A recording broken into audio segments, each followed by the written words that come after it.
রাজস্ব কাঠামোকে জনবান্ধব হিসেবে গড়ে তুলতে চায় বর্তমান সরকার, জানিয়েছেন প্রধানমন্ত্রী তারেক রহমান। তিনি বলেন, দক্ষ এবং টেকসই রাজস্ব ব্যবস্থাপনার মাধ্যমে জন আস্থা অর্জন সম্ভব।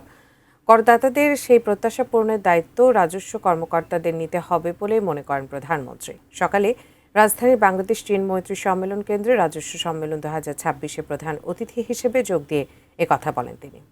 আমরা একটি নতুন আর্থিক শৃঙ্খলার অর্থ মন্ত্রণালয়ের অভ্যন্তরীণ সম্পদ বিভাগ ও জাতীয় রাজস্ব বোর্ড এনবিআর যৌথভাবে আয়োজন করেছে রাজস্ব সম্মেলন 2026।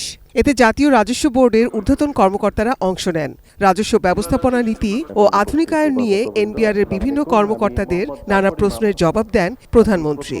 আমরা চাই যারা সৎ, যারা দক্ষ অফিসার্স আছেন তাদেরকে আরো বেশি করে কাজ করার সুযোগ করে দিতে, তারা যাতে দেশের জন্য আরো বেশি কন্ট্রিবিউট করতে পারেন। প্রধান অতিথির বক্তব্যে প্রধানমন্ত্রী তারেক রহমান বলেন, দীর্ঘ ফ্যাসিবাদী আমলে রাজস্ব আদায়ের স্বেচ্ছাচারিতায় এনবিআর প্রশ্নবিদ্ধ ছিল।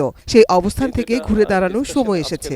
এনবিআর এর নীতি নিয়ম উপেক্ষা করে ব্যক্তি কিংবা দলীয় স্বার্থে কাউকে পৃষ্ঠপোষকতা, কারো প্রতি বিরূপ মনোভাব কিংবা রাজস্ব আহরণে স্বেচ্ছাচারিতা এনবিআরকে প্রশ্নবিদ্ধ করেছিল।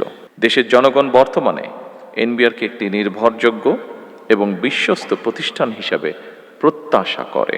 প্রধানমন্ত্রী আশ্বাস দেন, রাজস্ব কাঠামোকে জনবান্ধব হিসেবে গড়ে তুলতে চায় সরকার। ভবিষ্যৎ প্রজন্মকে ঋণের চাপ থেকে রক্ষায় অভ্যন্তরীণ আয় বাড়ানোর লক্ষ্য তাদের।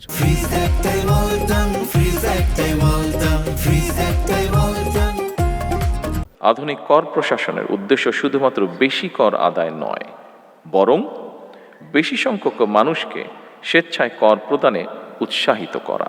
একজন করদাতা যিনি নিয়মিত কর আদায় করছেন, রাষ্ট্র যেমন তাকে সম্মানিত করবে, একইভাবে যিনি ইচ্ছাকৃতভাবে কর পরিহার করছেন তাকেও কর প্রদানের জন্য যথাযথভাবে উদ্বুদ্ধ বা আগ্রহী করে তোলা প্রয়োজন।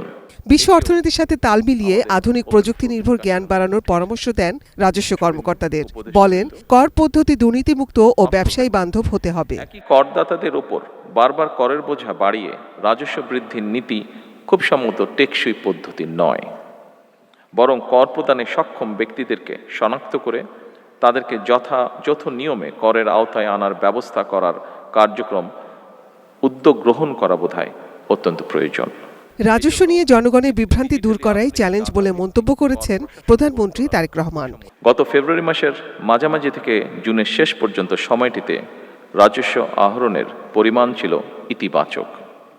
এটি প্রমাণ করে আপনারা পারেন, আপনারাই পারেন এবং আপনারা অবশ্যই পারবেন ইনশাআল্লাহ। এরপর রাজস্ব সম্মেলন কেন্দ্রে বিভিন্ন স্টল ঘুরে দেখেন প্রধানমন্ত্রী তারেক রহমান। Nazia Afrin, ATN news, Dhaka.